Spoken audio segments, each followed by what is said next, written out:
Yep, sure. Okay, sir. Good afternoon, all participants and faculties present on this online platform.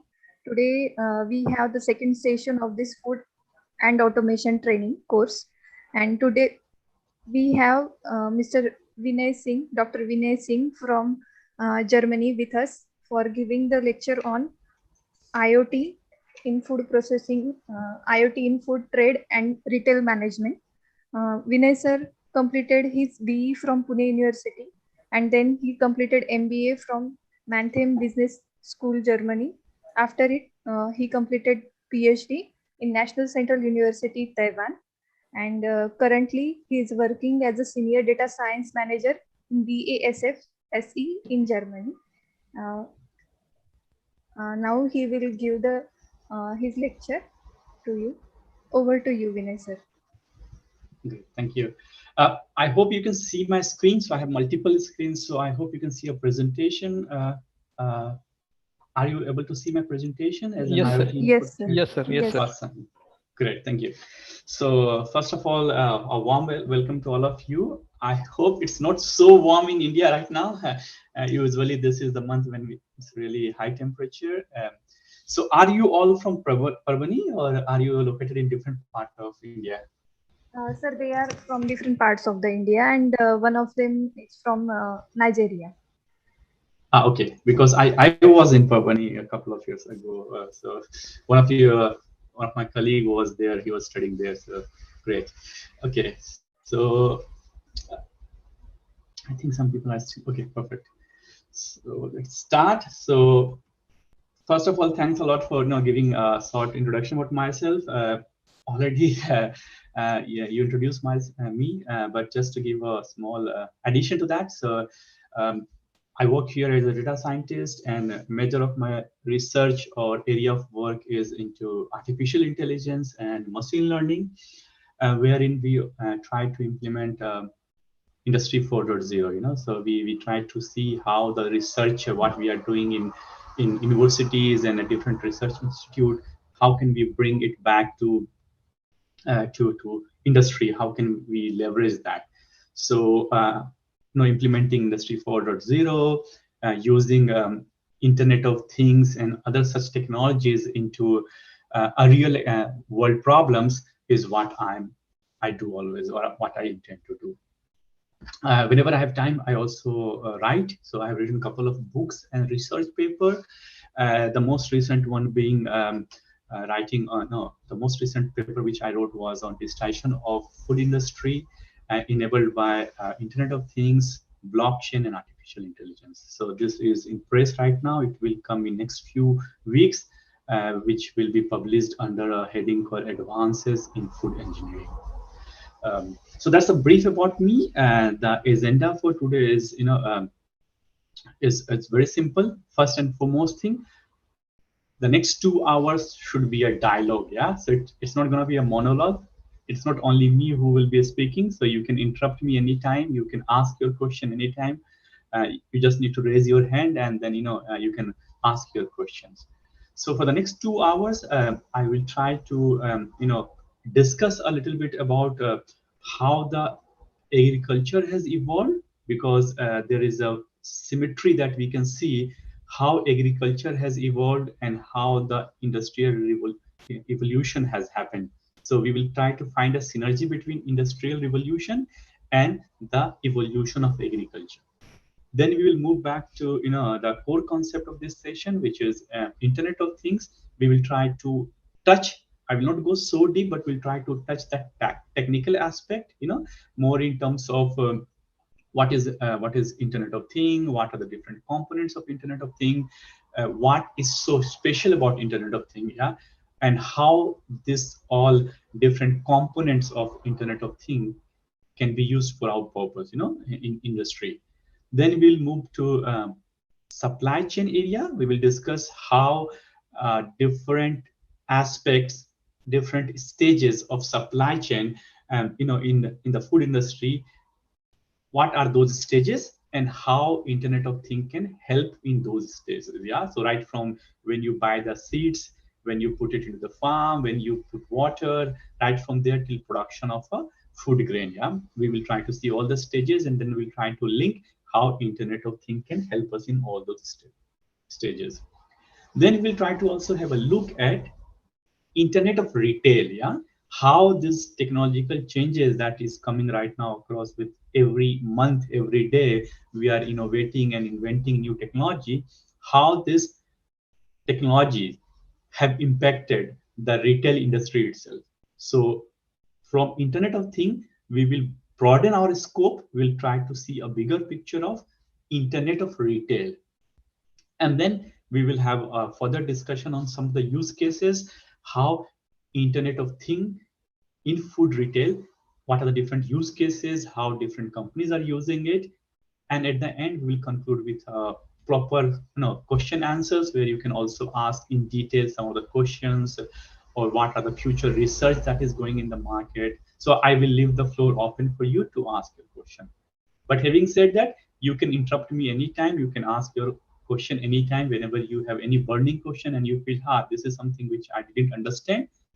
Please feel free to ask your question. Good. So I will start with this, image. And if, as you see here, I call this as a spider in the web. So if you look at Internet of Things, and if you try to see, it looks like there is a spider, and this spider is moving across different webs. Yeah. So when we talk of Internet of Things in concept of food technology, in the area of food processing, quickly you will start realizing that Internet of Things is related to food supply chain, it is related to food safety, it is related to traceability, trackability, different agriculture products. So just to give you an overview, Internet of Things is being widely used across different areas of food processing, food supply chain, or let me say it in a way, Internet of Things is one of the major technological tool or concept that we are using very widely nowadays in food processing. So right from you doing a field testing, when you test the field for whether it is a acidic soil or alkaline soil, does it have some weeds? When you talk of precision farming, when you talk of image sensing, to when you hear that you use drones or different technology to capture the leaves of a plant to see if it needs some insecticides or pesticides. Each and every product or application that you see out in the market may be using Internet of Things in one way or other way. So it's a huge area, it's a huge scope. With Internet of Things, you can have multiple impacts, or let me say, it has a cascading effect on different areas of food processing and food production. But we'll not go in all of that. We will just try to focus ourselves in retail part of it. But just to give you an overview, that it has a huge impact on each and every aspects of food processing. As I told you that we saw industrial evolution. Yeah, so we saw that people moved from mechanical steam engine or water power engine to industry 2.0, where electricity came into picture. So mass production, electrical energy was used. Then from industry 2.0, we moved to industry 3.0, where we talk of automation, where information science came into existence. And from there, we moved into industry 4.0. That means we talk of artificial intelligence, we talk of Internet of Things, and we talk of big data.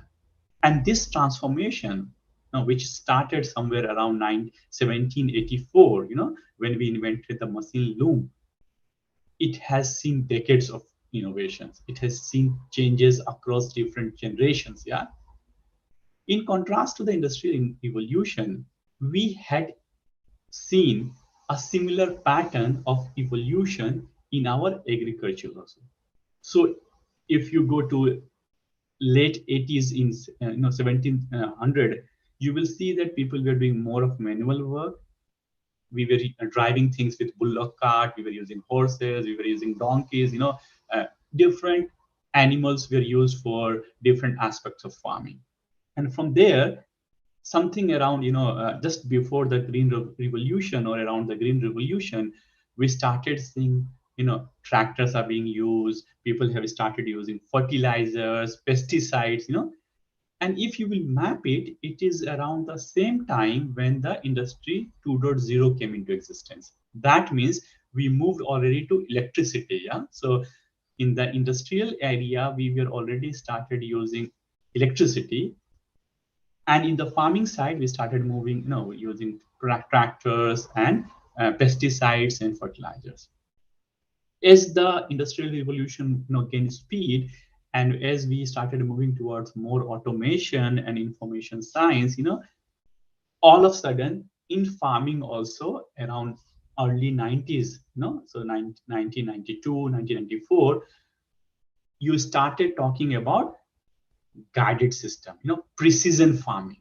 You want to have more accurate information about your farms. You want to have more, accurate information about rain, harvesting, how much fertilizer do you need to put into which kind of, field, are the soils acidic, are they alkaline, and based on all those information that you were gaining from the different, tools and technology, you started doing more and more precision farming. And with the advent of Industry 4.0, which happened in 2017, so the term Industry 4.0 was coined by the German manufacturing company, where they said that we will use more physical cyber systems. Yeah, so we will use more robots, we will use more, big data and Internet of Things. With advent of Industry 4.0, the whole concept of agriculture also moved towards Industry 4.0.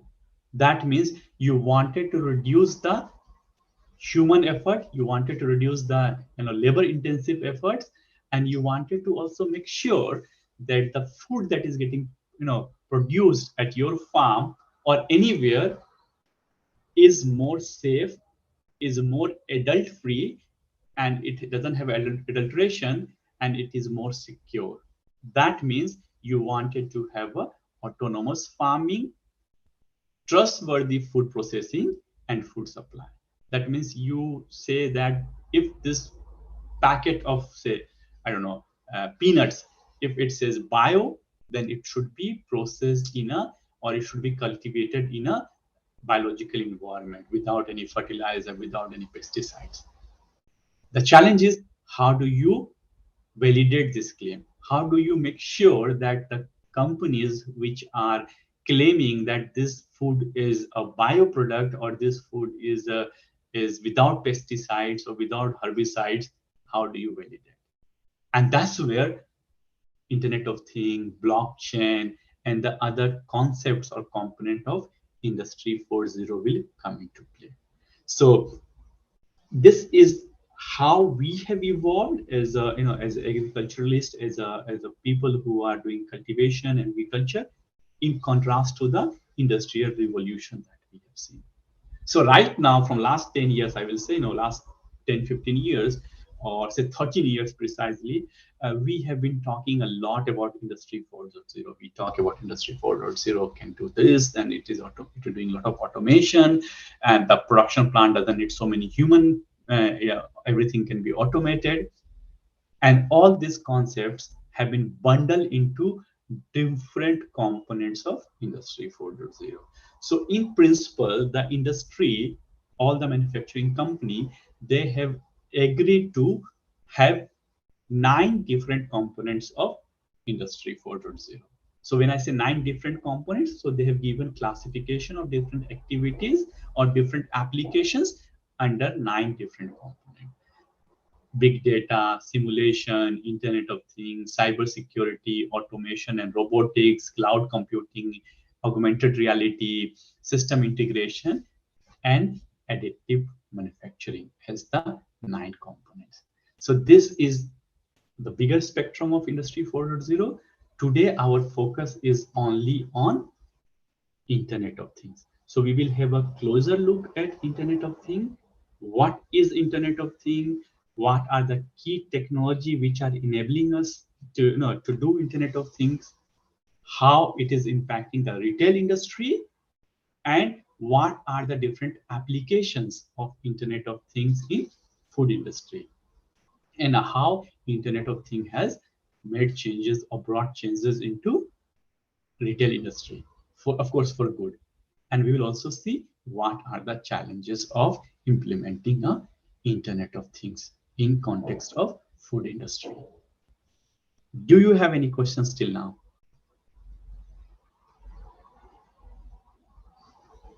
Dear participant, please ask if you have any query or raise your hand.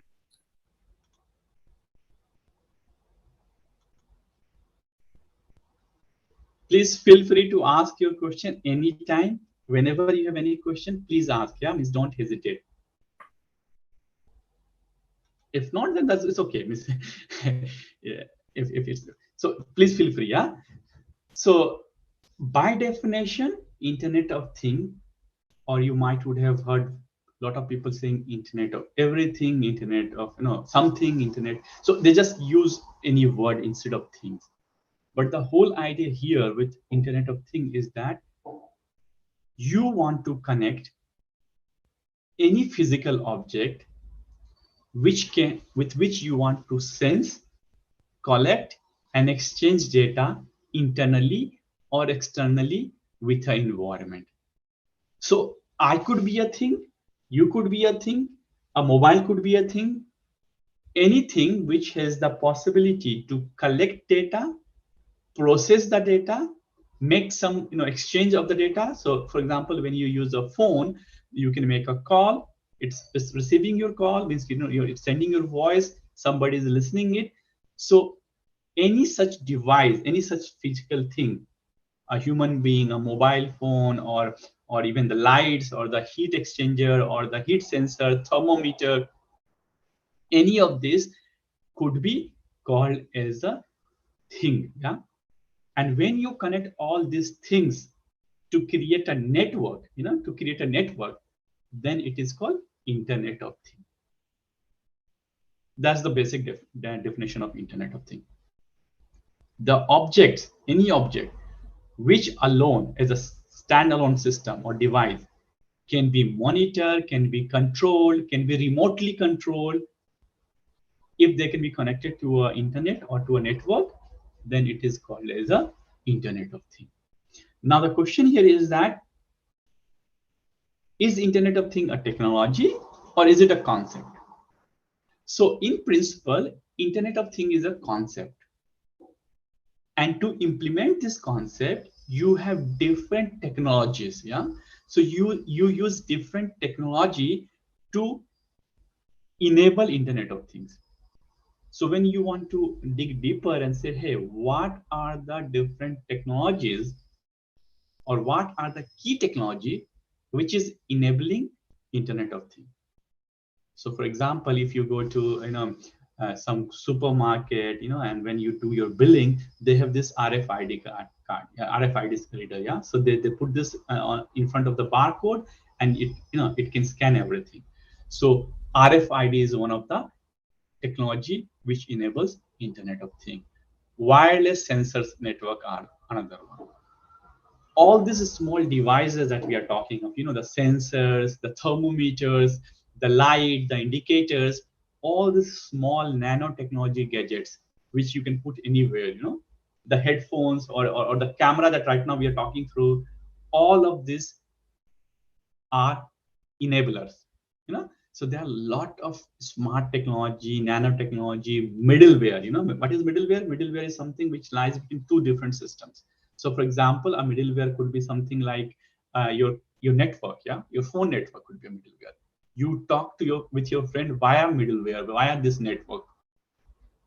Cloud computing is your key enabler. Yeah, these are the technology which is enabling it. In totality, if you will see that,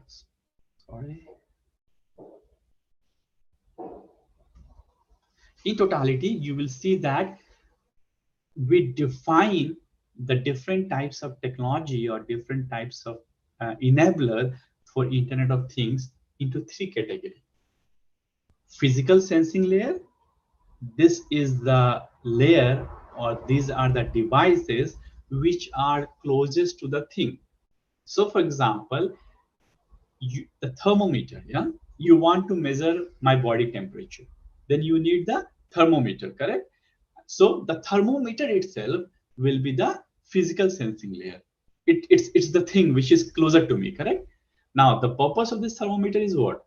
It senses, yeah, it senses what is the temperature of my body. And now you have to put a technology on top of this thermometer that the finding or the reading which this thermometer takes can be transmitted to a layer, say for example, a report. So the doctor wants to keep a report of the temperature of my body. Yeah. So you have to put a middleware. You have to put something which can read this, reading from the thermometer and carry it to the computer of the doctor. So physical layer or sensing is the thermometer. The platform or the intermediate step with which you carry this temperature information to the doctor's laptop or computer is the middleware. And then the final computer where the doctor is getting this report or getting this temperature is the consumption layer or the application layer. So those are the three layers when we talk about Internet of Things: physical sensing layer, middleware, and the application layer. Physical sensing layer is the actual thing, Internet of Things. So when we say Internet of Things, it's the actual thing that you are talking of. And the application layer is how you're going to use it. And in between, whatever comes is called middleware or Internet of Things middleware. Each of these three layers will have multiple technological applications, multiple technological devices. It will have different techniques. We don't go in detail of that because that will be more of, technical discussion. But just to give you an example, a typical example would look like this. So you can have your webcam, yeah, you have your webcam, thermometer, or the barcode on the product, or the QR code, or you have this voltmeter and all those devices. You can have any of this as your thing because those are able to capture, those are able to sense data, temperature, information, price, or whatever it is, those are able to capture. For example, I'm wearing a watch, this is also a thing, yeah, because this watch is able to measure my heartbeat. This watch is able to measure my movement. If I run, it can measure it. This is a thing. I connect this watch to my phone. I connect this watch to my phone via cloud. Then the cloud would be a middleware, correct? So you see here the next layer, network layer. That network layer is basically I have a Bluetooth in this watch, and with this Bluetooth I want to connect to my phone. Okay, so that network, Vodafone, Airtel, Reliance Jio, or whatever it is, that network layer is trying to help me to connect. Now on the network layer, this is iPhone, this is iWatch. I have a service layer called iLayer, yeah, with iPhones. And that is basically depending upon if I'm running or if I'm jogging or if I want to monitor my heartbeat. There are some so for example, I have a Nike Run application. So when I run, this captures my running, and the Nike application keeps track of all the running that I have done. That would be the service layer, the actual application. And finally, in my phone, I can go, for example, I can go and I can open my app. You can see my screen. I can open my app. This is my application to find out how much I have run on which day or whatever I have done. That is my application layer. So Internet of Things is this whole complete journey from the things, which is our sensing layer, via the phone network, which is in this case Deutsche Telekom, to the Nike app on the cloud, and finally ending into my mobile, which is the application, the Nike or the fitness application that I'm talking about. This is a typical journey of when we talk of Internet of Things. So when we convert this whole concept and try to map into how it looks like in concept in the area of food industry, how does it looks like into agriculture, we come up with this diagram. We come up with this diagram. The same concept, what I just explained you, from the thing, from my hand, a wristwatch, to the phone, if you try to map it to the food industry, you can start with the seed supply to cultivation, processing, distribution, retailing, and consumer. These are the different stages in your supply chain of food, correct? So the farmers, they are growing the wheat or rice, whatever they grow in the field, and the whole thing starts from seed. From the seed till the consumer, when you buy it in the supermarket or into the local shop, there is a big journey that it has done. And you can categorize, or you can put layers, business layer, IoT layer, and different layers to figure out at each step what has happened. Now, why we are giving so much stress to Internet of Things? Because at each layer, with the help of Internet of Things, you can collect different type of information. Yeah. So right now, just a couple of minutes ago, I said that nowadays people are interested or more interested into knowing, are they eating actual bio food? Are they eating real products?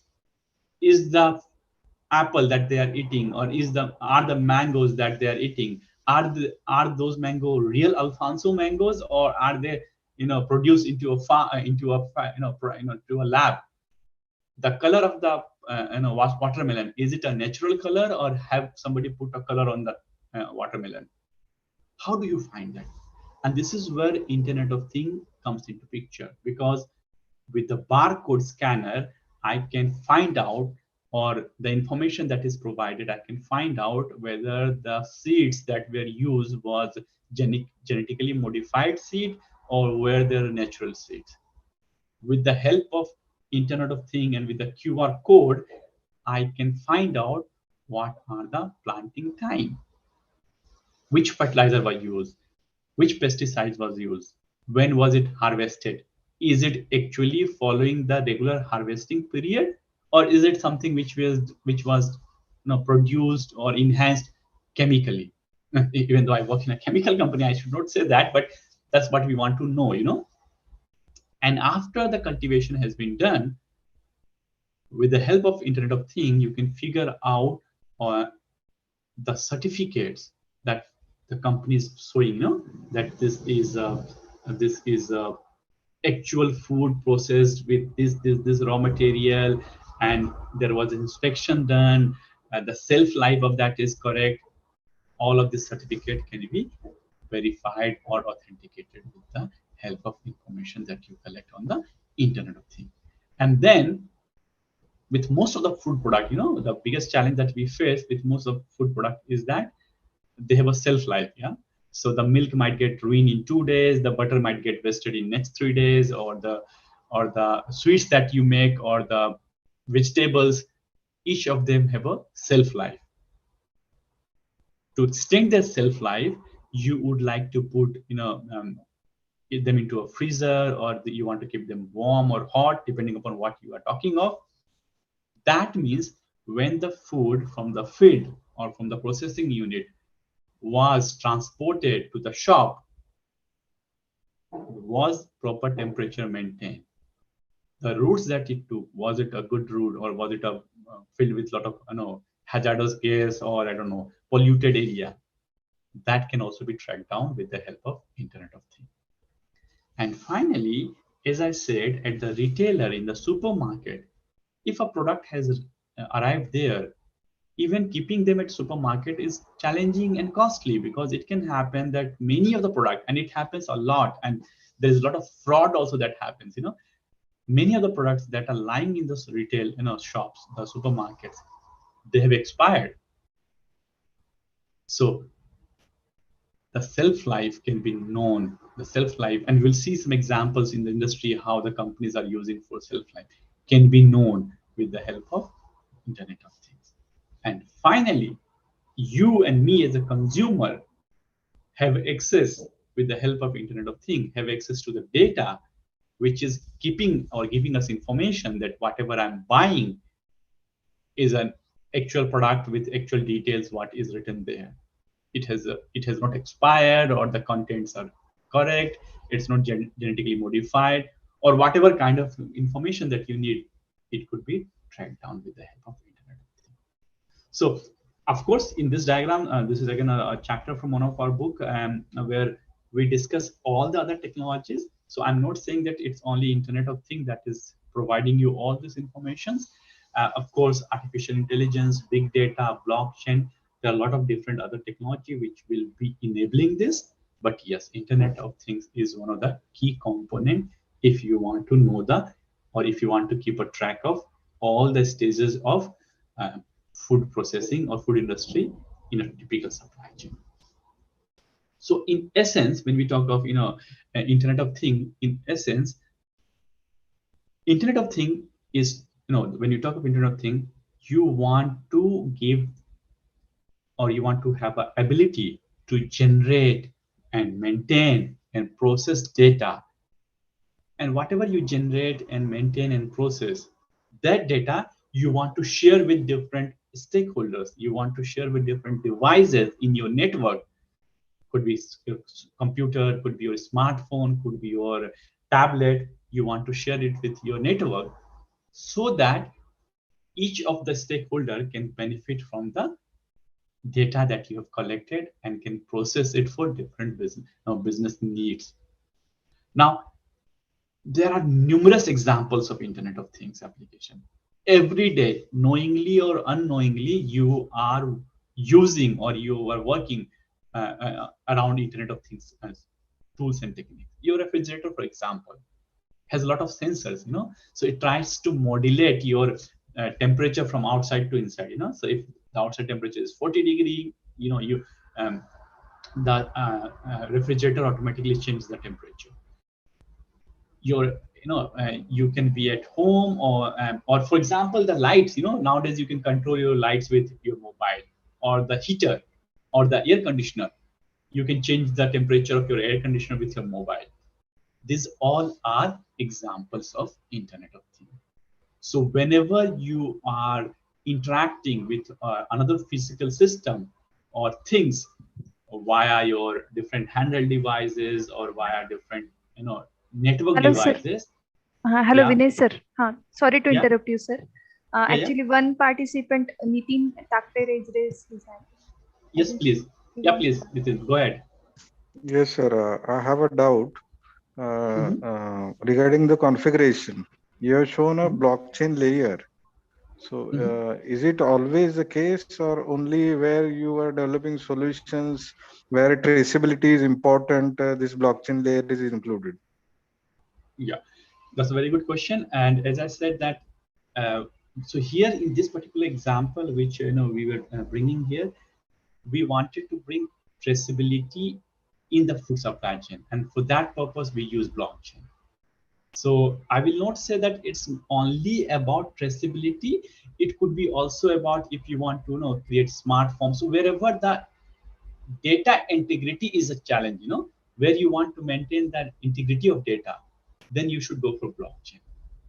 Because blockchain is a concept where you force all the stakeholder to comply with data integrity. If the data is in blockchain format, no one can tamper it. So for sure, your first assumption is correct that in this particular example, we are purely focusing on traceability, and therefore we have used blockchain, to make the traceability easy. And I think that's the example with all the traceability concepts. But the background of using traceability, blockchain as a traceability tool was we wanted to make sure that the data which we have is untampered or no one can tamper. Does that answer your question, Nitin?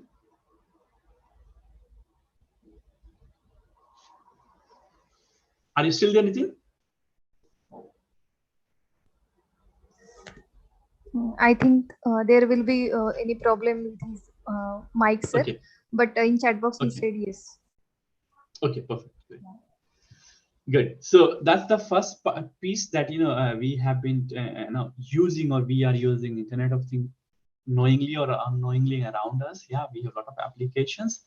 Now the most interesting part, what is surprising, that the global food industry, the food market, which was valued around 5,600 billion in 2013, has already crossed 9 billion in 2020, 9,000 billion in 2020. Yeah. Um, and this is one of the biggest market, or let me say this is the biggest market. The only thing which we have to remember here, that when we talk of retail, the general retail, so retail is a generic word. When we talk of retail, it could be fashion retail, it could be any retail which we talk of. The general retail and the food retail are different.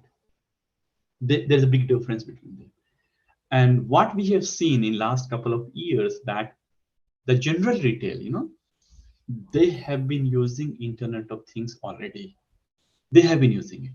But in case of food industry, the application or usage of Internet of Things has evolved recently. We have started using Internet of Things in food industry or food retail very recently. I will say last 6-7 years we have focused on. But the general retail has been using it for a couple of years. And therefore, we see, as a researcher, as a scientist, we see there's a big market. There's a big market, or a big potential, which is still not completely tapped in the food retail industry. So big opportunity, big chances to make a mark there. But why we are talking so much about Internet of Things in retail? What is the reason? What has changed? What has led us to believe that there's a big market, or there's a big gap or untapped potential that can be explored? So to understand that, let's try to look at the digital transformation of retail industry. The retail industry in totality. So I don't want to coin a new term or confuse you, but there is a concept called Internet of Retail. The way we call Internet of Things, there is a concept of Internet of Retail. What does it mean?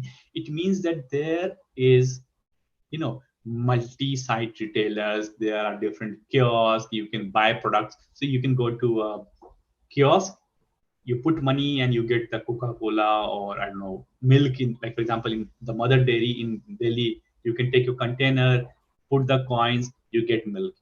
So hospitality, entertainment, the retail industry is now more automated, more in the mode of self-service. It has moved into that, and each of them are interlinked. So the way we talked about Internet of Things, there is a Internet of Retail also. And this evolution of retail from mortar and brick shop to the internet era, it has caused a lot of changes. It has brought a lot of changes. And this journey, we can call this journey as a digital transformation of retail. The reason being, the digital technology, how we and you consume, how we consume our the products, it has changed drastically. All of us, we like to do online shopping. We like to see things on mobile. You go to Flipkart, you go to Amazon, you go to different platforms. So the whole concept somehow has been moving more towards platform economy, correct? It's not only retail, but in general also. Everything is moving towards platform economy. You do your online classes, you do online sessions, you go to Udemy, you go to Coursera, you go to different platforms to learn, to shop. So everything is moving more towards platform. And that has brought a big change into retail, because the attitude towards consumption has changed. It's not only that you want to buy a product, You want to gain experience. I still remember the days when in Mumbai, when or in fact when I was in Pune, we had this Delhi Spencer's, the supermarket. And when those early Delhi Spencer's, the early supermarkets were opened, people just wanted to go there. Even if they don't have to buy, they just wanted to go there to see how a supermarket looks like, how a hyper local market looks like. You wanted to have a different experience. So the concept had changed, and now people want to do more experience based purchasing. You want to gain experience. You will see a lot of mobile phones, they open, they call it as a brand flagship shops. So you have iPhone or Apple flagship shop, you have a Xiaomi flagship shops. Very exclusive shops only for a particular phone.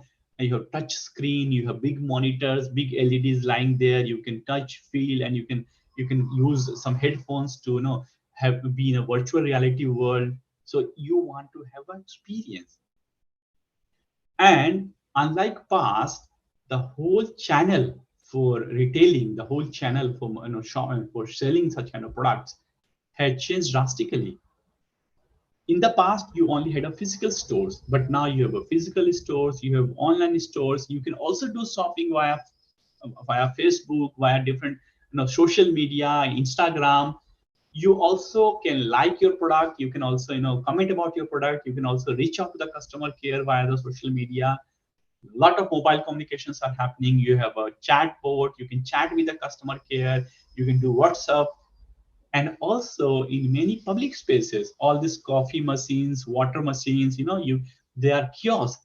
There is no individual standing there. There are kiosks. You put the coins, or you use your I don't know, Google Pay or Bheem Pay to pay something. You buy it from the kiosk. The whole concept has changed, and this change is so big that now the companies are hiring chief experience officer. They want to make sure that the customer, whoever is shopping, of they're buying something from the product, from the brand, they have a same experience, whether they buy it via mobile application, where they buy it via internet page, where they buy it via a retail shop, or a physical shop. They want to make sure that you have a very smooth, similar, seamless experience. So when you enter a Vodafone shop and a physical shop, the look, feel, and color should be more or less same how it looks when you when you use a mobile app of Vodafone. But along all this journey, what we have seen is that now every individual, every consumer, every customer, they want to have a personalized interaction. They don't want to have a general interaction. You would be interested into talking to an individual, to a salesperson, to a saleswoman, 1:1, to know about the product, to know about what you are buying. And this personalization, this change of from generalization to personalization, not only in terms of interaction but also in terms of product. You would like to buy a shoe or a food from a particular farm. Yeah? So you say, okay, I only want to buy sugarcane from this area, or I only wanted to buy, even if you go to Zomato to order your food, you only want to have biryani from a particular shop, for example. So from generalization to this personalization, you don't want to buy something which is standard. You want to configure it. You want to say, no, I want more chili, and I want more sauces and whatever. That has been a big change into the way people were shopping, or the way people were doing, buying products. And what is biggest change is, how do you understand the millennia? How do you understand the new generation? People who wants to buy everything on mobile, people who wants to have fancy applications to order food. That has changed. And all of this together has brought a big change into retail industry, because you want to have a experience-based shopping. You want to have an experience-based purchasing. So many times you go for shopping, not just to shop, but you want to go and spend your evening. You say, I want to shop on Saturday. So you want to get the experience. I want to go to a particular showroom. You want to see it. Yeah. And this change can be also seen in the supermarket and food industry also. Yeah. Because it's evolving. Supermarkets, not, it doesn't only sells other retail items, but it also sells a lot of food items. Yeah. So what we have seen, that now more and more supermarkets are coming, more and more hypermarkets are coming. People want to go to supermarkets to buy their food products, to buy their vegetables, to buy the juice, or the packed food. They want to go there. And the growth of super chain has given, so most of this super chain, DMart, or I don't know, Total, or all this super chain, now they themselves own the manufacturing facility. So you will find a lot of brands in those super chain, which are the brand of the same company, the super chain only. So they packed or they make foods as per their own. They create it for themselves. Having said that, you still have a lot of customers who buy products from super chain online. Especially in this time of Corona crisis, we have seen a huge rise in the buying behavior, online buying behavior. People want to buy more and more online to avoid going to supermarket. They might get infected or no. But that has also changed a lot. Now you might say, hey, Vinay, why we are talking about this experience-based retailing? Why we are talking about supermarket? Why we are talking about, offline and online?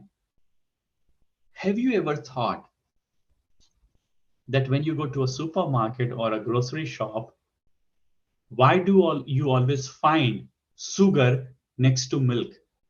Or why do always you find tea bags or tea boxes kept next to sugar?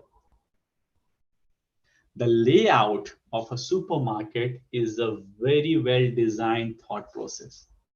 And you will always see analogy or a relationship, or we call them as an association between the different products that are kept next to each other.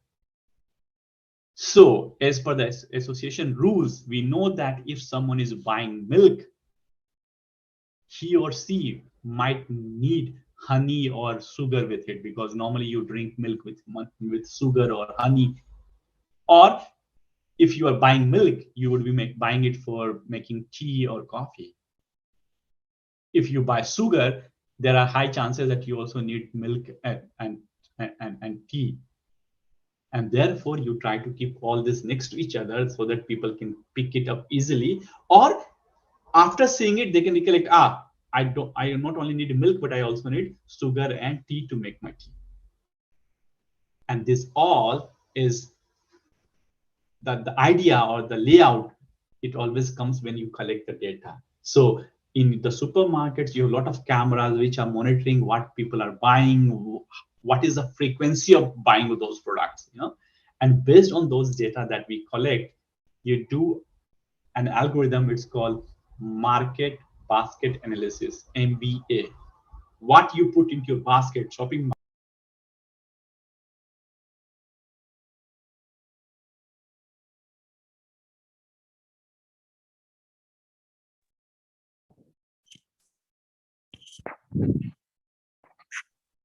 So can I interrupt you? I think you're on mute.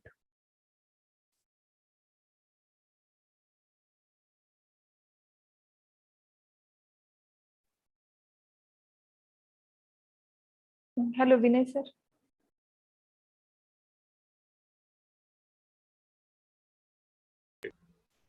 I think who was the host? Somebody muted me. So what was the last thing that you heard from me? Basket analysis. What was the last thing that you heard? Basket analysis. Okay. Market basket analysis. Okay. So what I was saying, that the layout that you have in the supermarket, those are not random, those are done based on the market basket analysis or the association of different products that are there. Based on that, we keep them. And to get those data, to get those, what people are buying, we have a lot of cameras, a lot of sensors that are kept into the supermarket. And again, those cameras are nothing but your things, what we talk of Internet of Things. Those are the cameras which we use as a things, as a part of Internet of Things to collect all those data. So when we talk of Internet of Things, and when we try to see how it has been, contributing to the retail industry, one of the biggest area where I know we find a lot of applications of Internet of Things is the customer service and support. The feedback, the customer experience, the chatbot that we talk of, the chat that you do with the customer assistants, those are coming with or those are enabled by Internet of Things. I personally have been involved in a lot of projects, where we do inventory management. So the shelf life of inventory or the automatic order of supply chain, so we have a lot of sensors placed into our customer sites, and the customer doesn't need to order as an order. We have a watch on their inventory, and as soon as it falls under certain numbers, a trigger or an order is automatically triggered for the next batch of inventory. But at the same time, we call it as a health of inventory. So we have a lot of projects where we use Internet of Things to look at the shelf life of the product. So if it's a juice or perishable goods, something which gets spoiled, if those are the products, then we keep a close eye on their shelf life, how long they should be.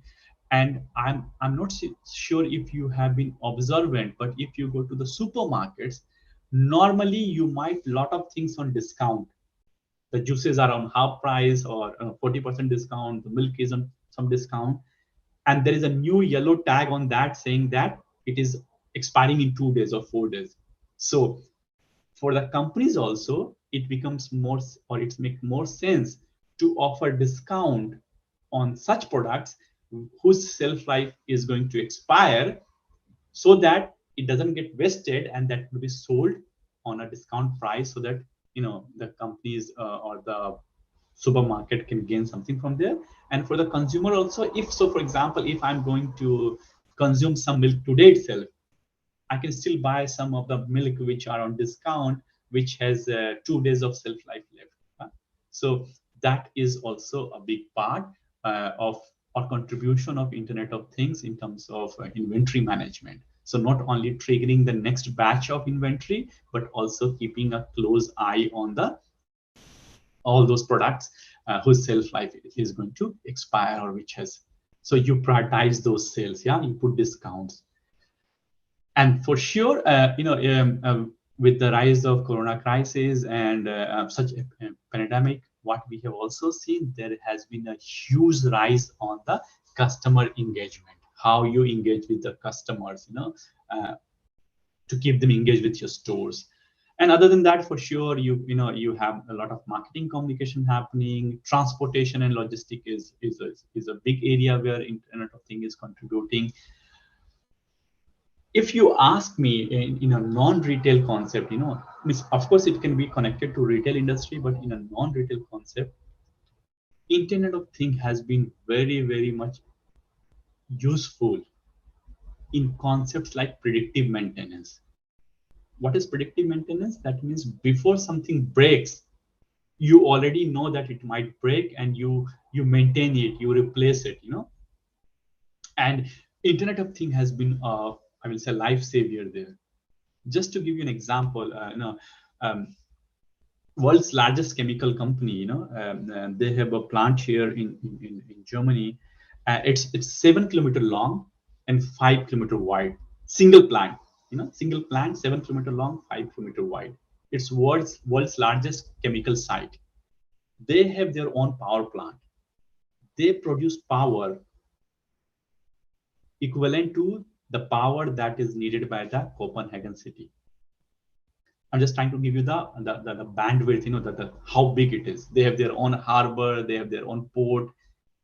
Now they have a furnace, the blast furnace where they burn the chemicals. Every 5 years, it needs maintenance. And in the past, to prepare for that maintenance, they have to start 2 years before.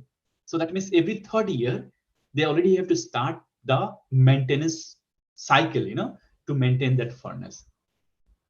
With the help of sensors, putting different sensors in the blast furnace at different layer and different, height. Now they collect different informations, the picture of the furnace, inside the furnace, if something has cracked or if there is any, thin line of, some damage, the temperature. They are able to do predictive maintenance. That means they say, hey, we don't have to maintain the whole furnace. These are the only part where we need to change or replace or, make changes. And this is a typical example how you collect data with the help of Internet of Things to do predictive maintenance. So maintenance and repair of all these huge machines, think of a case where, you have a earth mover or a big tractor lying somewhere in Sangli, very far deep into Sangli in a big, area. And if the brake of the tractor, it gets corrupted or it gets destroyed, somebody has to come from there to the city to take the brakes, and the new equipment with a mechanic, go there and, fix it.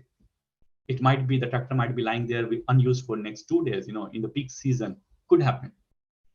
Will it not be nice that before that tractor breaks, you already have information that the oil in that brake is low and it might break in next 1 hour or 2 hours, so that before it breaks, you can take it, And this has been a business model. This has been a business model for John Deere. So most of would be knowing John Deere as a tractor company, for example. But believe me, nowadays they don't only sell tractor. They sell this whole platform. They call it as a connected offers, where they not only sell you tractor, but they have a lot of sensors and, lot of equipment fitted into those tractors, which not only talk about the predictive maintenance of the parts, but it also give information about your land, about the acidity or alkaline nature of your land, and different informations which could help you to do precision farming and digital farming. And this all is possible, or this all is enabled with the help of Internet of Things, or the concept of Internet of Things, because we talk of sensors and we talk of capturing those data. So basically what happens is that when you will see, specifically in terms of food supply chain, you will see that there are different areas which we have already started, where we already have started using Internet of Things, starting from farming. Those farmers, they means, I will be honest with you, I still find, or we still see that in India we are not there, because of the different land sizes, the small land sizes, and also the dependency of a lot of natural water and all those things. We still see that we have not fully utilized Internet of Things in our farms. But I don't know how many of you know, but there is a very small place next to Rajguru Nagar. So Pune, Rajguru Nagar, and next to Rajguru Nagar, there is a very small place called Pabal. And in Pabal, late Dr. Kalba, he started a small setup called Vigyan Ashram. And those guys, a very self-sufficient community, those guys, they do a lot of such things with their local setup, where they build a lot of sensors and very small scale equipments to do all this testing. But they also use Internet of Things, concept of Internet of Things, to check the alkalinity of soil or acidity of soil, and keep a control on each field. What is the temperature, and what is the how much pesticides or fungicides or herbicide has been used in all those fields. But basically what I'm trying to say is that farmers can use a lot of sensors, and they can put a lot of sensors or such equipments in their farm machines, in your tractor, in their harvester. And once that product is moved to the wholesaler, there again, labeling of the products, making sure that that product is kept into the right temperature, because most of the time what we also see that the potatoes or the onions or the vegetables, they are kept in the cold storage, but sometimes the temperature is too high, sometimes temperature is too low, and the product or the vegetables are not healthy. Yeah, they either suffer from high temperature or they suffer from low temperature. So with the help of appropriate, sensors and appropriate temperature monitoring, again monitoring. So it means you put sensors and temperature controllers. You can monitor if does it really need that much of temperature, or do you need to reduce the temperature, or based on certain rules, the temperature is automatically adjusted. All of this can be done with the help of Internet of Things. At the retailer side, for sure, you have lots and lots of example, and I will also dig deeper into some more examples where I will show you how it is being used. But on the retailer side, RFID card, tagging of shopping cart, using, for example, Amazon Go. So you don't need to have anything. You just swap in your mobile, you enter the shop, you pick all the product that you want to buy, you check out real pricing. So normally, and I have seen this also in DMart, for example, in Total, they get a stock of vegetables or fresh products every Monday morning, and normally on Friday evening or Saturday evening, you might see some discount on those products because the life cycle or the shelf life of those products are going to expire, and they give you a lot of discount on that too. So real-time pricing, you can update the price, and that also happens a lot in the case of bakeries, because when you make bread, normally it's fresh and you should eat it in a day or two.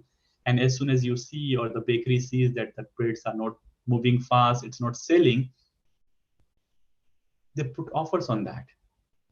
That is also possible with the help of, because that offer is done from the central office of the franchisee. So if, for example, if I'm a bakery company, I will have 10 or 20 shops within the city, and I will keep a track on each shops that I have or stores I have from the central office, looking at, okay, the one store at location A has not sold any, chocolate cake the whole day, and the other stores are selling really good. So I put an information saying that, hey, why don't you move all those products which you are not selling today, or it's not moving out to this or that store, or put a discount. So you can do that from the central place by monitoring it. Many times it's not too relevant in the food specific industry, but many times you also create digital twins. That means the physical system that is lying there in the field or in the store, you create a digital copy of that into your system, again with the help of Internet of Things, and again with the concept of all the sensors and all, and you monitor it here in the central office or in the central location, how it is behaving. Is there something wrong there? Do you need to replace a part? That could be also. And for the consumer side, again, you have lots and lots of options: Uber Eats, Zomato, all the mobile app, Reliance Fresh, and all those things that you see is application of technology. Again, not only Internet of Things, for sure there are a lot of other technology involved here, but Internet of Things is the key enabler, which is enabling you to make all this possible. So all in all, I will say that Internet of Things within the food retail industry is relatively new if you compare it with the other areas of retailing. Now what we have to do is that till now we have been doing lots and lots of discussion. We have been talking about it, but now is the time that we take a bold step, and we should focus on getting it more and more commercialized. One of the place which has already started, is traceability. For sure, you want to know whether the salmon is from Norway or is it grown out somewhere in a lab. For example, you can use traceability for that purpose. You can use Internet of Things along with blockchain for sure. And the another area which is very significantly now focused on is the shelf life, best before, because we see so much of food fraud, we see so much of food adulteration happening these days. that best before date is something which is very crucial. Other than that, again, sky is the limit. There is so much of data that you can collect with the help of Internet of Things that it's up to you how you want to use it. So I always say that you can have Internet of Things as your base layer. On top of that, you can put blockchain, AI, machine learning to harvest the data which you are collecting from Internet of Things. So be it traceability, trackability, food adulteration, food safety, logistic planning, supply chain planning, customer experience, all of that can be facilitated with the help of the data that you are collecting via Internet of Things. If you have any questions till now, please, you can ask now, or we will move to the use cases, some of the use cases.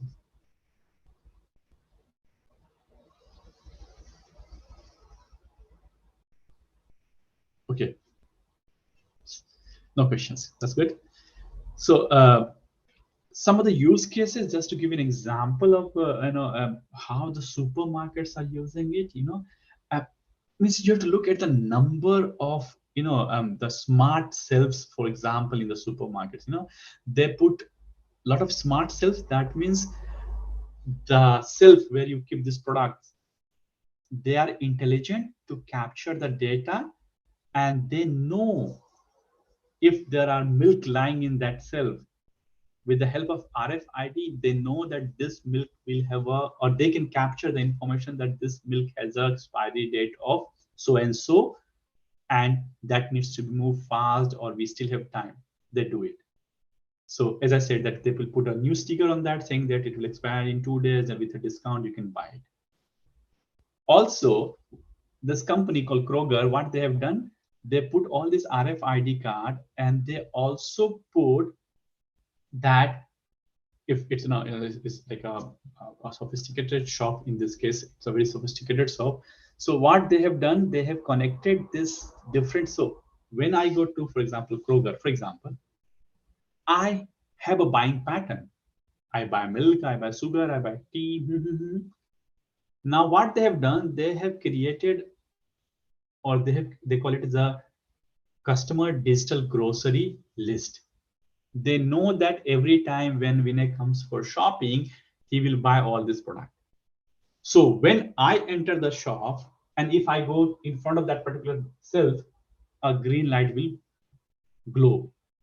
So even if I don't remember that I have to buy this, with the green light, it will remind me, you need to buy, or you have forgot to buy milk, or you should pick up milk from here. So basically what they are doing, instead of me making a shopping list and carrying it into a paper or a mobile, they are helping me that as I move from shelf to shelf, it gives me a reminder that, hey, we are showing it as a green because last 10 times or 5 times whenever you were here, you also bought this product. That means my weekly shopping or the, I don't know, daily shopping that you do, that list I don't have to prepare because that is already with the with the store, because they have maintained a customer digital grocery list for me. So very smart way. Again, how economically it is viable in such country, and here it's always a question you have to see, because the big question is, do you always go to the same supermarket or to the same store? In this case for Kroger, it works well because they have a fixed, or I will say they have certain user base which always keeps coming there and they're buying it regularly from there. But the self-life thing is very generic. It helps the supermarket itself to keep track of the self. The second example which I wanted to share with you is the smart inventory management, which is again a Rewe. It's a supermarket here in Germany, and they have done the same thing. They keep track of, with the RFID, they keep track of all the inventories, fast moving, what needs to be reordered. And what they have done, they have connected this RFID's data, what they're collecting, directly to their suppliers. That means whenever a particular product, for example, sugar in this case, if the sugar boxes or the product which Rewe is selling, if that inventory within Rewe goes down to a certain number, new order or fresh stock of sugar is automatically ordered with the help of this tool from their suppliers. So they don't have to manually come and check, okay, 10 boxes of sugar, 2 are gone. They don't do that manually. Everything is taken care of. So the inventory management itself is automated. You don't need, somebody doesn't need to go manually and check out of the 10 cells how much is empty, how much needs to be brought in. This is done. So again, a very wide, a very wise, or I would say smart use of technology to make sure that you have the inventory or supply chain in place. All of this creates a workflow, and the new order or new supply is done via ERP system via this workflow. What we also see nowadays is that there is a big change happening, and this is a result of survey from a lot of retail shops or retail companies. And what we see there is that people are moving from manual to digital, so they are using a lot of handheld devices or built-in barcode reader or scanners. They are using tablets. They are using, so if you go to any of the, for example, if you go to Decathlon, this bicycle company and all, they carry tablets and they just scan the particular product from the QR code, and they say, okay, this product is available, this is not available, it might come in 10 days. Similarly with all the big supermarkets, the person who is, the store, who the store manager or the storekeeper, they move always with tablets and they are helping you with that. All of these are example of Internet of Things, to keep a real-time information about what is available in the store and what is not available, you can keep it. And there's a huge trend, what we see, and these are the numbers, just, we don't need to go in detail of the numbers, but there's a huge trend which says that people will move more and more towards the digital technology, which will be empowered by, this all new fancy technology from the manuals. The biggest example of Internet of Things or the application of Internet of Things is at Walmart. Walmart is one of the largest grocery or supermarket retail across the world, and they use Internet of Things for everything. If I can say in that way, they use it for everything, right from keeping the ice cream frozen to the how much temperature should be in the the milk, how much at what temperature it should be maintained. They are having 7 million unique IoT data points. 7 million unique, and every day they receive 1.5 billion messages regarding temperature, operating functions, how much energy it is being used. Look, it sounds very silly, it sounds very small, but maintaining an optimal temperature, the light in the store, in the supermarket, is not a fancy thing, it's a need. Because how much temperature is maintained in the refrigerator, how much lights you are glowing in the store is directly proportional to your electricity bill. How efficiently you are using your electricity, it's a cost. So having these devices, having these numbers helps you to maintain or strike a balance between operational cost and also keeping track of the product and its shelf life. So Walmart uses it, very efficiently. It keeps track of energy consumption. You also have to understand that running a retail or a supermarket in itself is a costly affair. The big area that you have for your supermarket, the lights, the refrigerators, and all those equipments that you see here, there is a cost. And the company or the retailer doesn't pay it from his pocket. It's the consumer or it's the customer who has to indirectly pay it. How do you make sure that this cost or this extra burden of these fancy shops and these fancy refrigerators, how do you make sure that the burden of this cost is minimized to the customers? The customer doesn't pay too heavy for it, just by reducing them, just by minimizing them, just by optimizing them. And this optimization of operational cost, this optimization of this additional cost can be done with the help of technologies like Internet of Things. Now, whatever I have told you till now, it looks very, fancy, very promising. And one of the question which keeps coming in our mind, or should be coming in our mind, is, hey, when Internet of Things is so nice, so cool, so beneficial, why don't we use it? Why on the earth somebody will not use it? So every technology, every concept comes with certain challenges. It's not that you cannot solve those challenges, but they come with challenges. And one of the biggest challenges that we see for Internet of Things or such kind of technology is security, because you are going to handle, or you are handling a lot of customer data. You are talking about,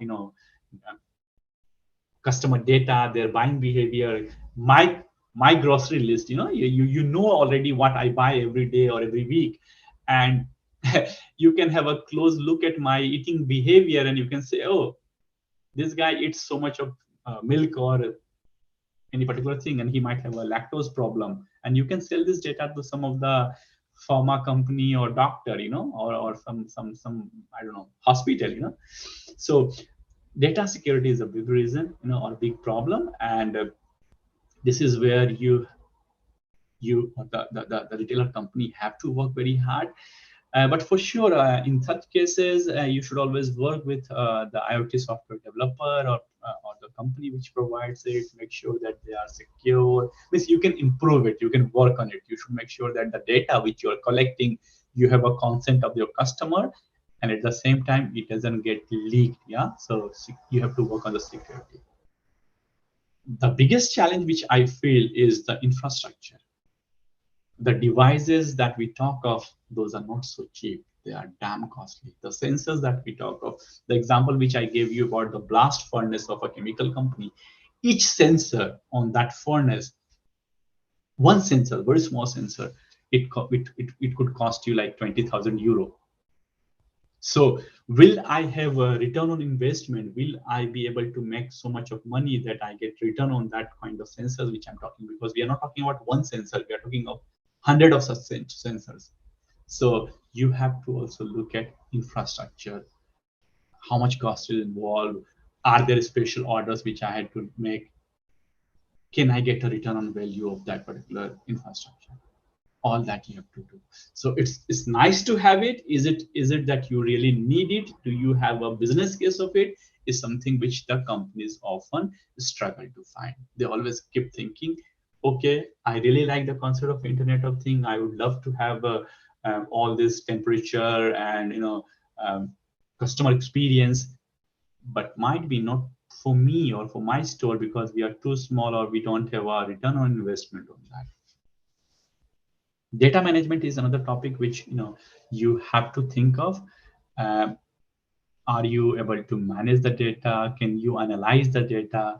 The example I gave, about the market basket analysis, can you do it on your own? Do you have the experts, or do you need some data scientist or a third party or whatever? Yeah. So how do you make use of data? Or many times I have seen a lot of these companies, they sell the data. They say that, hey, this is the data for last 10 years or 5 years of the customers, and these are the different offers which we gave at different seasons. And with this data, you can find out, it could be a bank, card company, credit card company. You can sell it to them, saying that you can, give some offer to certain customers based on their buying behavior if they buy it with your card. So you have to look at that piece also, how or what it means and how you can do that data management. So in total, as I say that, we find this very interesting. We find it very interesting to improve the customer experience. You can optimize the supply chain with the help of Internet of Things. You can create new channels and revenue stream with the help of Internet of Things. You can, keep your inventory healthy, by keeping a track of shelf life, keeping a track of which product is expiring when. You can put a discount, you can get them moving fast, and most importantly, you can also keep you can track and trace your food, thereby bringing a food safety into your whole idea of retailing of food products. So that was a very brief overview of what is possible with Internet of Things, what are the different capabilities of Internet of Things, what are the different components involved in Internet of Things, and some of the use cases where we use Internet of Things as an enabler for retailing. Do you have any questions for me?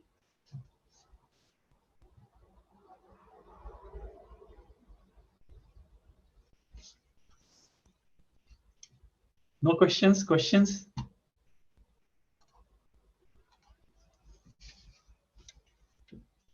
Yeah, Nitin, please.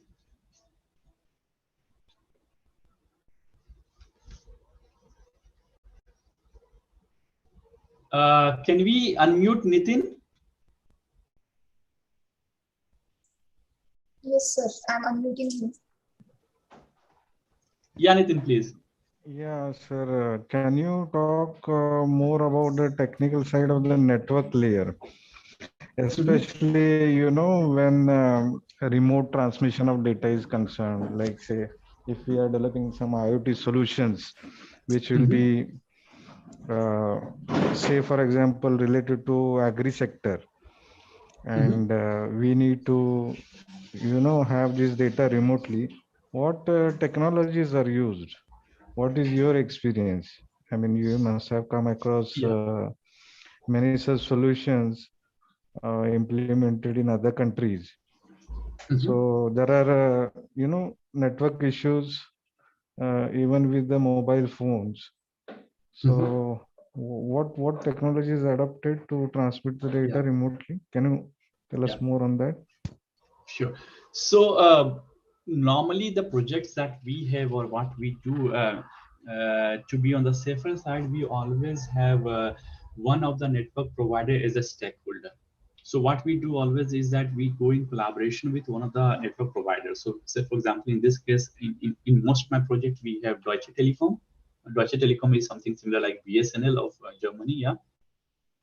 And we say that, hey, we will develop the application. We will have the application, developed at our end, but the ability of that application on the cloud or on the, on the network, it's your responsibility. But having said that, it's not the problem of the how you say the concept. It's a problem of network itself, yeah. And I know you will not trust this, and I'm being very honest here. Reliance Jio has a better network than the Deutsche Telekom. Internet is very costly in Germany. So how do you overcome that? How do you, bypass that? What we have started using is, instead of going to this regular network, supplier guys, we go to the cloud companies. For example, Amazon or Microsoft. And whatever you see here in the service layer and network layer, this two piece, we put this whole bundle into the Amazon cloud or Microsoft cloud. So this whole thing is taken care by them. So we develop our application. The processing of that application happens in the Amazon Web Cloud or Azure Microsoft Cloud. Just that we make sure that the sensing layer, the cameras and the thermometer and everything that we talk of, that device is mapped correctly to the layer, but this to the Microsoft Azure cloud or to the Amazon cloud. But network layer and service layer, both of them we take as the bundle services from this cloud provider. And I think in India also you can do the same. You don't need to have thought of your own of whether you should use a Vodafone or Reliance or whatever. Ask the cloud provider to provide you this tool layer. Because when they do it B2B layer with Microsoft and Reliance or whatever, they do a lot of native development. They do a lot of native technological development, which understands things much faster, and they have a better contract in terms of service availability and downtime what we can get. So that would be my suggestion, that go for the cloud-based application providers.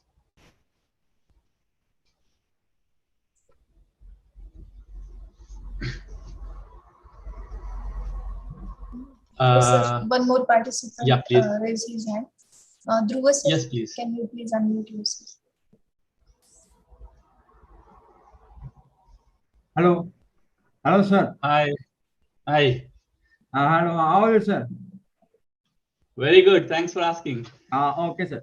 Sir, you have discussed in your slide that Internet of Things can help in keeping the ice cream, maintaining the shelf life of the ice cream and milk cold.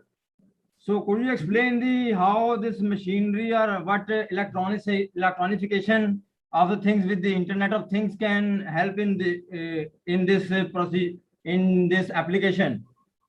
Yeah.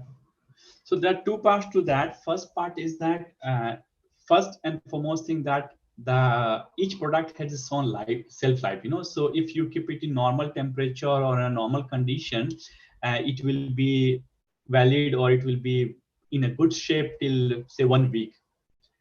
And after that comes the concept of all the food technologies. So what they say is that if you reduce the temperature, the shelf life will increase, or if you increase the temperature, shelf life will increase. Decrease, yes. And what we normally do is that till the time it is a normal shelf life, we keep or we regulate the temperature as normal and under which it should be.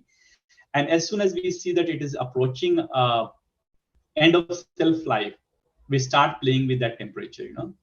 And that could be a rule based. So that means from the central system, you maintain a if else condition. You say that when the shelf life is equal to 10, then change the temperature from here to there. So that's more of a rule base that we do. But having said that, that should not be the best practices. What we should do, especially with the food industry or with the food products, but that's how the companies operate in that way. They maintain it or they change that. Sir, you want to say it's like an algorithm. You have to the computer algorithm has to be run on this using the Internet of Things to operate the electronic computers. Yeah. Yes, sir. Yes, sir. Yes. So in Internet of Things is more of collecting the data. It's a touch point. It's a touch point to collect the data. And then what you do basically the regulation, that means the temperature should be increased or decreased. That could be done with the help of algorithm, or it could be also very simple logic. It doesn't need to be so complicated. You can just say that if shelf life is till 4th of August, and right now you are on 3rd of August, then increase the temperature to 40, 50, minus 60, I don't know, whatever is the condition for that particular product. And it could be done with the help of that. But this whole to and fro of data, from that self to the backend office where I'm maintaining it, all this is done with the help of Internet of Things, because you are connecting it to this physical system via Internet of Things. That's the whole message carrier for you. That's what I'm saying. Okay, sir. Yes, sir. Two participants posted their question in chat box, sir. Yeah. One is Sharvari Deshpande. She wants to repeat. Work without internet? Yeah. Yeah, sure. I will just, Hemant Kumar, that's a really interesting question. Can IoT work without internet? When we say internet, basically we are not talking about the internet as an internet. What we mean to say is that the Reliance internet or internet where I can run my Facebook or something. When we say internet, it also means the connectivity. So even if I'm not connected to www, that means World Wide Web, if they are interconnected. So internet is not internet that we understand. Internet is basically connection of systems. So you can also connect your your laptop with another laptop via LAN wire without going into the www. So without this connectivity of different physical systems, or without the connectivity of these things, IoT will not work, because the whole basis of IoT is Internet of Things. So if I'm not connected to a refrigerator, how could I modulate its temperature? So you should be very clear with what do you mean by internet. What do you mean by connectivity of these different systems? Yeah. So if your question is that, do I need to be connected to these devices, or do I need to be connected to the physical systems? Definitely you have to be, otherwise it will not work. Do I need to connect to www? No, you don't need to be. You can create your own network of systems and you can operate among them also. That is possible. Sir, please explain once again RF. So RF is basically the let me show you a slide here. So when I was talking about these layers here, what I was trying to tell you is that how do you, so we are talking about capturing temperature, we are talking about capturing the humidity or certain aspect, correct? Yet we want to capture something. It could be a barcode, it could be a QR code, it could be any of this. Now, Internet of Things is a concept. It's a concept that you have connected all the different physical or the things, and you can interoperate between things. But to implement this concept, I need a device. How do I capture it? How do I know how much fever you have? How do I know that? To know your body temperature or anybody's body temperature, we need thermometer. So that thermometer is the enabler or the technology with the help of which we measure your temperature or anybody's temperature.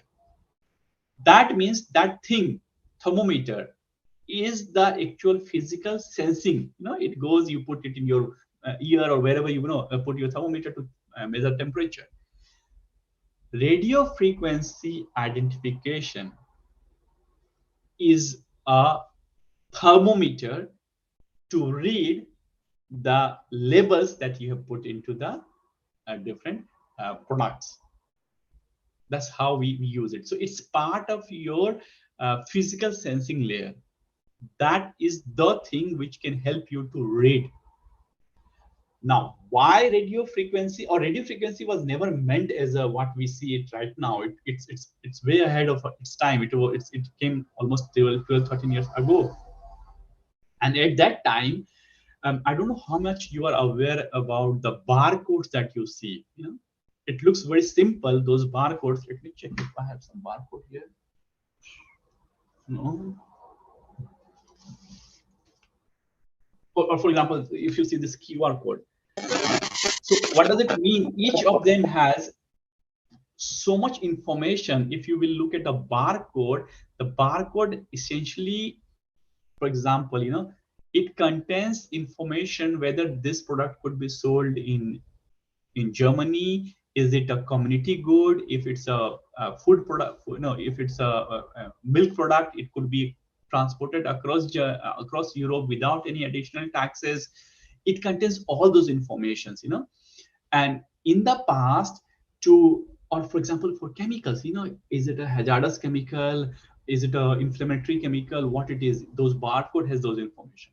In the past, they used to paste a big block of paper, to have all these descriptions. But it was so much of information that you can't put it, or the product was getting hidden, with all these labels. So they came up with a smart, I will say, Stiger concept, where you put all this information into a very small place, which could be read with the help of radio frequency identification, and then you can expand that information to go into the details. And that's what we are now leveraging for IoT also, even though it was not meant for that purpose. So that was the reason, or that's the reason how we have been reusing it, to have this compressed informations. I think QR code also came with the similar concept or the idea where RFID or the barcodes were, but that's how it evolved. We have more questions in the chat. Just give me a second. Is it also being used for management of processing waste at industry? You mean say IoT? Yes, for sure. First and foremost thing, IoT is also used for segregation of waste, so that means what are the different kinds of waste. So is it a chemical waste? Is it degradable, non-degradable. So the separation of waste is done with the help of IoT. And after that, how do you use it, or where do you use it, is something is also being done. So waste management is using heavily Internet of Things. But again, you have to always understand that it's not working in silo. It's not only Internet of Things that works. You have a lot of additional technology which you have to use. Internet of Things is helping you to derive those information, collect those ingredients or parameters with the help of which you can classify the waste, use it for different purposes. So that's what we use for. Okay, I don't see any other. No, okay. Do you have any more questions for me?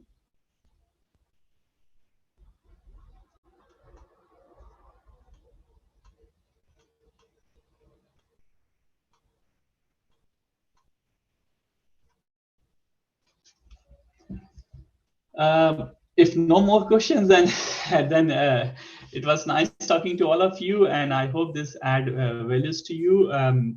Please feel free to reach out to the colleagues if you have further questions in future, and I will be more than happy to reply to those questions. Sir, one more question from Nitin. He wants. Yeah, Nitin, please. Yeah. Cost. He cost asked of about cost cloud of services. Yeah.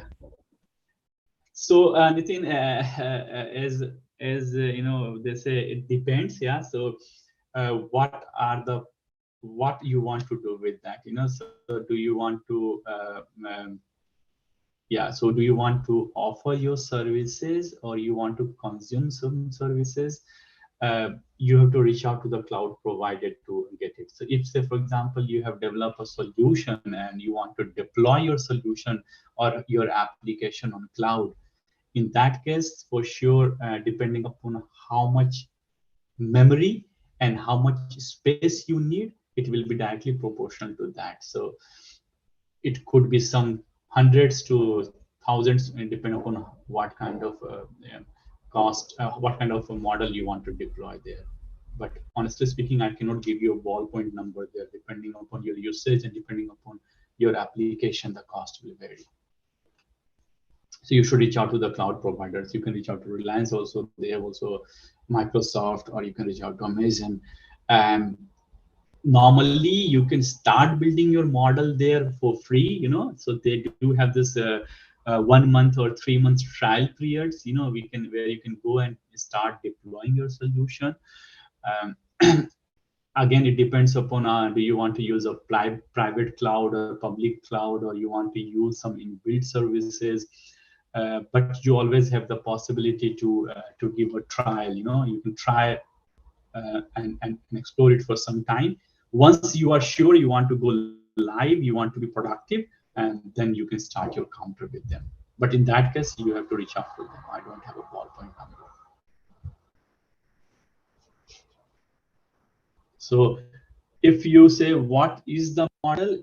Are you talking about the pricing model, Nitin, or are you talking about the packages that we have? So you can also have packages from this cloud provider that you want to use Internet of Things plus machine learning plus big data. So they have different bundling of services. They say that we provide you packages, so they will bundle certain services as a part of that package, and then you can buy from them.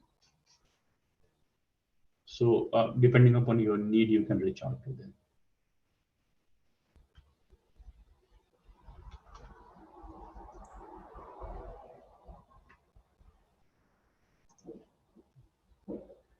Any further questions?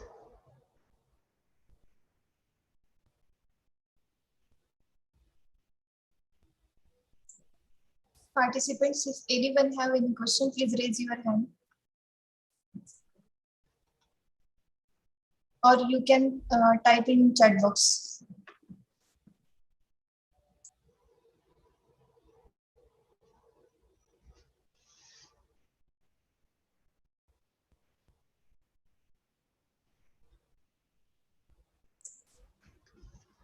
Then think, thanks a lot for your time, and yeah.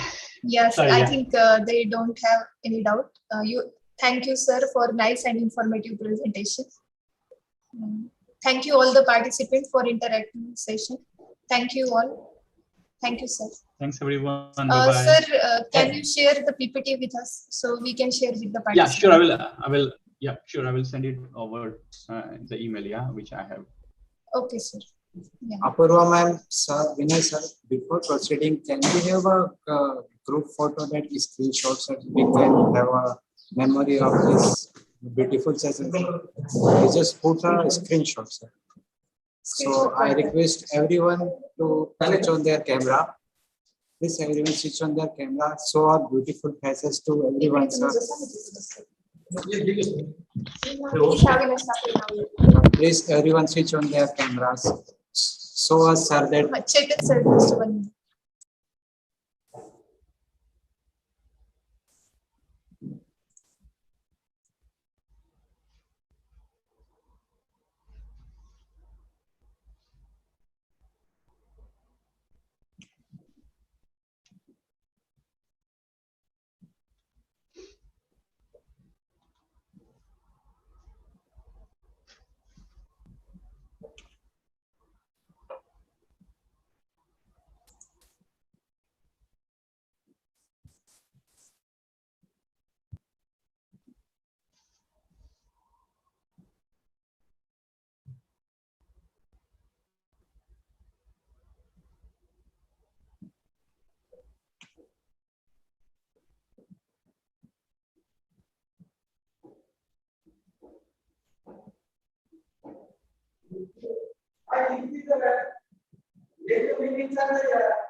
So who is taking the photo?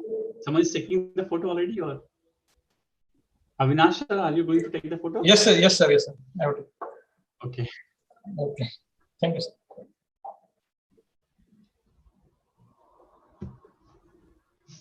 Done? Yes, sir. Yes. Okay. Okay, Thank you very guys. much, sir. Thanks a lot for your time. I'll talk to you again. Bye-bye. Bye-bye. Thank you, sir. Have a great day.